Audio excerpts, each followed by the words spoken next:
Zimbabwe's military seized power early on Wednesday, targeting criminals around President Robert Mugabe, but gave assurances on national television that the 93-year-old leader and his family were safe and sound.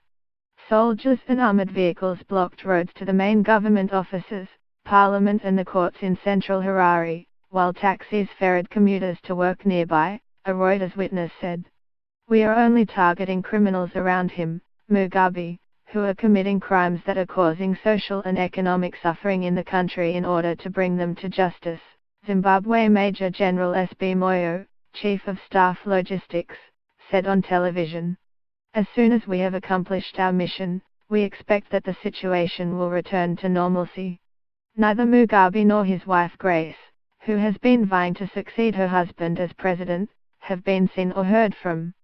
Zimbabwe's opposition movement for democratic change called for a peaceful return to constitutional democracy, adding it hoped the military intervention would lead to the establishment of a stable, democratic and progressive nation-state. The leader of Zimbabwe's influential Liberation War veterans called for South Africa, Southern Africa and the West to re-engage with Zimbabwe, whose economic decline over the past 2 decades has been a drag on the Southern African region. "This is a correction of a state that was careening off the cliff," Chris Musvegwa told Reuters. "It's the end of a very painful and sad chapter in the history of a young nation, in which a dictator, as he became old, surrendered his court to a gang of thieves around his wife." Finance Minister Ignatius Chombo, a leading member of the so-called G40 faction of the ruling ZANU-PF party led by Mugabe's wife Grace, had been detained by the military, a government source said. Mugabe, the self-styled grand old man of African politics, has led Zimbabwe for the last 37 years.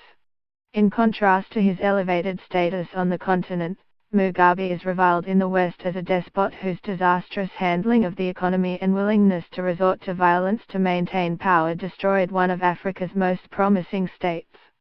Soldiers deployed across the Zimbabwe capital Harare on Tuesday and seized the state broadcaster after Mugabe's ruling ZANU-PF party accused the head of the military of treason, prompting frenzied speculation of a coup.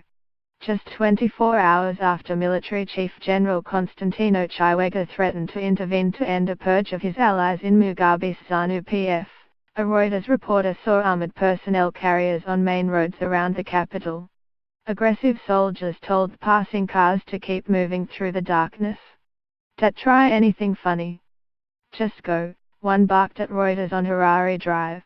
2 hours later, soldiers overran the headquarters of the ZBC, Zimbabwe's state broadcaster and a principal Mugabe mouthpiece, and ordered staff to leave. Several ZBC workers were manhandled, 2 members of staff and a human rights activist said. Shortly afterwards, 3 explosions rocked the center of the southern African nation's capital, Reuters witnesses said. The United States and Britain advised their citizens in Harare to stay indoors because of political uncertainty.